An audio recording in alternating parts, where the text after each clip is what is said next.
For efficient, practical and attractive, against, but outclassed in the areas that matter to us by the normal 208 like or loathe them, compact crossovers are big business right now, and no volume manufacturer can afford to ignore the segment, particularly in Europe.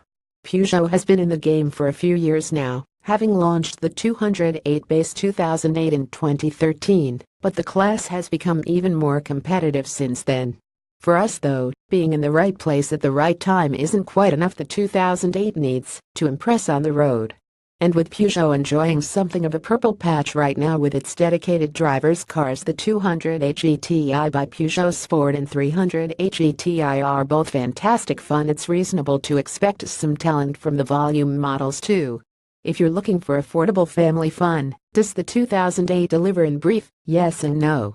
Peugeot got things right when first releasing the 2008 in 2013, and the car's inherent qualities remain. But unless you really need the extra height, both in terms of roofline and ground clearance, would be tempted to opt for an equivalent 208 instead. It'll be less expensive, handle better, go slightly quicker, and cost you less to run.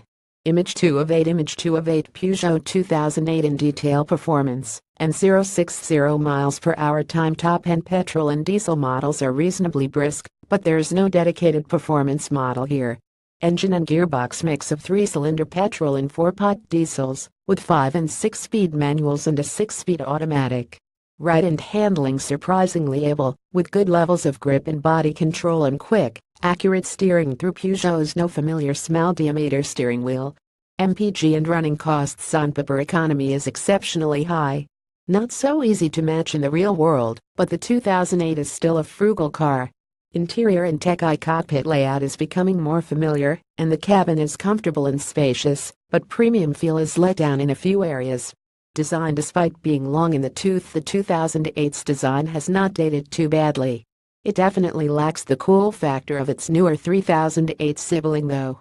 Image 4 of 8 prices, specs and rivals starting at a smidge over £16,000. The Peugeot 2008 is at the cheaper end of the SUV spectrum. In entry-level active form, the 2008 is still relatively well equipped, including a 7-inch touchscreen, DAB, alloy wheels and front fog lights. Allure is the next step up, adding larger 17-inch wheels, automatic climate control, parking sensors and Peugeot's grip control, a quasi-off-road functionality for the traction and stability controls designed to improve grip in low-friction situations. At the top of the tree sits the GT line starting at just over £20,000.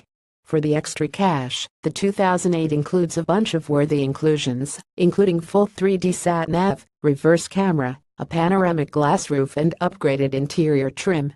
Click here for our review of the Mazda CX-3. If your circumstances dictate a need for an SUV or super mini-based crossover, the Mazda CX-3 is about as close as you'll get to one driving as well as a normal hatchback.